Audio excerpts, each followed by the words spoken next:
Hello, John. Hello, Oliver. And today we're going to talk about your trip to Wexford. Yes, I was in Wexford there from the 17th of August to the Monday the 17th of August to the 24th of August. It was quite windy in Wexford. There seemed to be a gale force wind, and I think there was floods in Cork. So I had my swimming togs and all the rest of it ready to have a dip in the sea. Good for the body and soul. I couldn't unless I was prepared to sort of be blew off the beach. But anyways, Wexford is very well endowed with places to visit and historical places to see.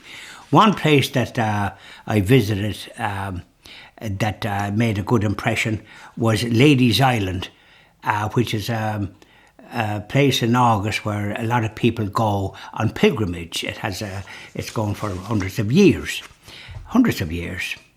and this cross is a replica of a cross that was in the church in the 1600s when Cromwell came with the massacre of Catholics in Drogheda and in Wexford, where Catholics, innocent people in the market square, hundreds of them, were butchered by these Cromwell and the soldiers.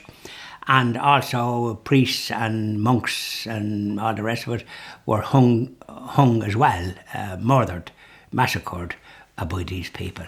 In Ladies Island, which is out about from Wexford, it would be in the order of about a 10 mile or 20 kilometres or more, which is a good distance. But word had come about the massacre in Wexford, and so people were trying to rescue relics and what have you from the church, which would have been, I think, a wooden structure at the time. Maybe it might have been bricks, but it doesn't say that. But suffice to say that there was a young lad called Duffy. I think his name was John. He was a 19-year-old, and he rescued this cross. This is a replica of the cross that he rescued, and he was going across the sea comes into around Ladies Island, but it's shallow enough, and he was going across that. But as he was, the soldiers, the Cromwell soldiers, these massacre of the innocents, he was shot dead. The crucifix was in the ground, in the sand, and that was in the 1640s. It was discovered in the 1800s, and there's a replica in a glass case and a history about it in the Catholic Church in Ladies Island. Now, it's a marvellous kind of story of what the people had to contend with in those times, because while Cromwell was here, there had been the penal times. So that was then. But now, as we attended Mass in Ladies Island, you're obliged to keep a distance and wear a mask. Also, I've heard that people when there's young people making their Holy Communion or Confirmation, numbers are limited. And a lot of the grandparents that would love to attend these events are not able to because of the number of people and their immediate family members. So everything is limited for Holy Communion, Confirmation, and also for funerals. This is courtesy of the government. They call themselves now the Government of Ireland.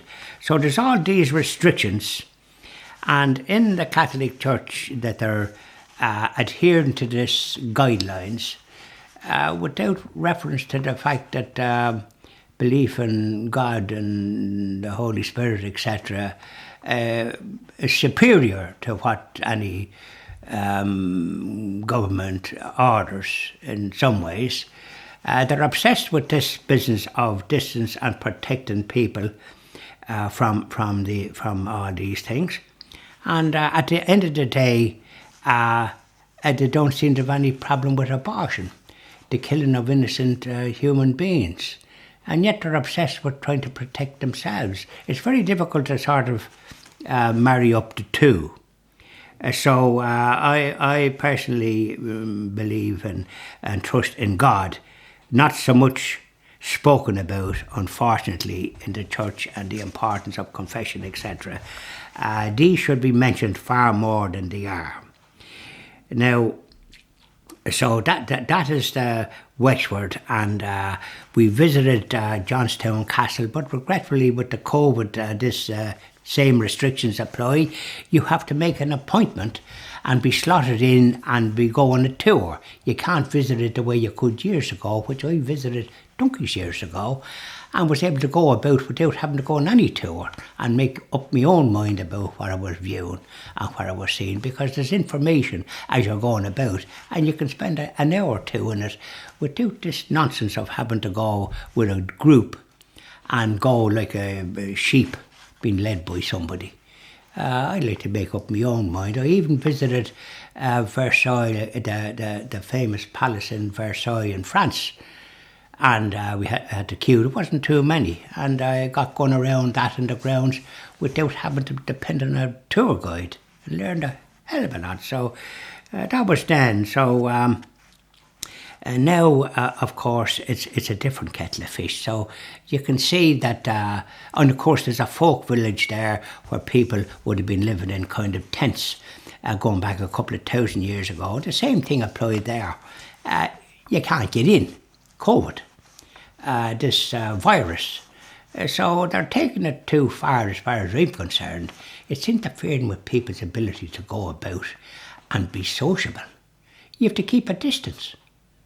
That's no way for human beings to behave. And people now are living sort of afraid to go out of their houses with this continuous focus on COVID. I think Ireland has overdone this because they don't have belief in anything else. So this now has imposed laws and restrictions on human beings that I don't think is conducive. I think people are suffering from depression and more of that than anything else, and perhaps loneliness. I mean, you do need to discuss the Irish people are very sociable as a rule, but this is preventing any sociability. And even when you want to visit people, for some reason or other, they don't want visitors because of they're listening to the RTE and this constant news. I don't listen to that or look at that programme. I recommend people look at EWTN, which is a Catholic and a Christian media, and plenty of news on it and plenty of items that will give you an uplift. Not the pressure the way what you have to listen to on this media that we have in this country. Thank you very much, John. Thank you very much, Oliver.